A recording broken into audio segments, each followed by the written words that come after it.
bringing you the news and information you need from the people making a difference. This is Comcast Newsmakers. Welcome to Comcast Newsmakers. I'm Sabrina Register, and we're here at the Sculpture Park along the Seattle waterfront. And I'm joined today by ShomariJones, who is the Senior Director of the YMCA Black Achievers Program. Thanks so much for coming on today. Thank you much for having me. I appreciate it. So for those who don't know, what is the Black Achievers Program? What is its mission?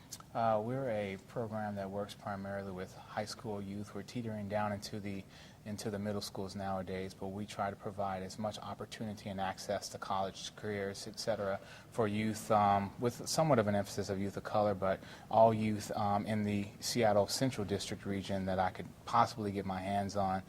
We try to work and develop their life skills. We try to give them any types of awarenesses to things that are out there that they did not know about. For example, we do a numerous amount of workshops. We do things with organizations and companies in the community that really allow the students to get their hands dirty and understand what it is they will like in the future or what they will not like to do as they get older. Why do you think that there's a need for a program like this? You know, we come from, or a lot of our kids come from backgrounds where they do not have opportunities. They may not have the best of role models in their household, and it's a good opportunity for them to meet and connect with people in a social network who have been successful in their own right, give them opportunity to connect with things that they see on TV or with people who are doing things, making big money in places that they think that they might not have an opportunity, and give them just a gamut of options that are outside of what they typically know. You're talking about some of the classes and workshops. One thing that really caught my eye was that you guys are doing some college prep or SAT and PSAT prep classes for the youth achievers. Yes. Talk about that.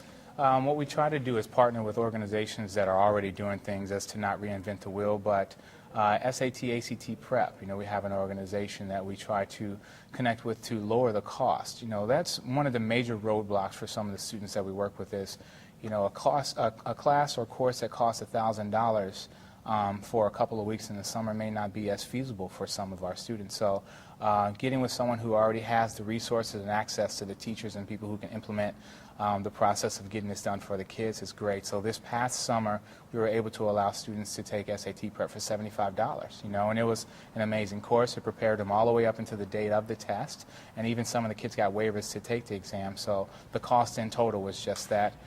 We try to do as many workshops in the education field as possible. I have somewhat of a policy to, if I do visit a college campus, not just to take them on the tour, because colleges somewhat look the same as they go across the board, but to take them to a special school or take them to somewhere where, or what that school emphasizes on. So for example, just a week ago we went to the University of Washington to their engineering department and studied nanotechnology. You know, so you get to see a bit of the campus, but even better, you get to kind of touch some things and see some things that you didn't understand before, and as you leave you have a better understanding of. Where does your funding come from?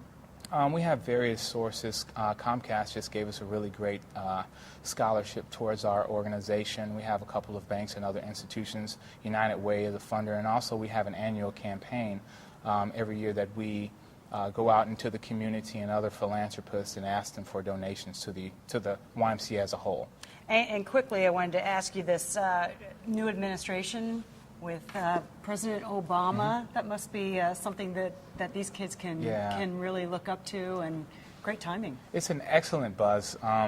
We've got so much hype around it. It's given some of the students that I work with great inspiration, you know, giving them the confidence that yes, we can, as Obama would say, we can do this and we can make things happen, you know, in our own futures. And it really brings the families together because, you know, you got parents who are talking about this now and giving the kids incentive that, you know, I saw this person do it and no one thought he can do it, and they overcame the challenges. And so this week, next week, the 20th of January, when he is actually inaugurated, which actually is the day after the celebration of MLK, it's just appropriate timing for us. ShomariJones with Black Achievers, thanks so much. Thank you very much, ma'am. Thanks for watching Comcast Newsmakers.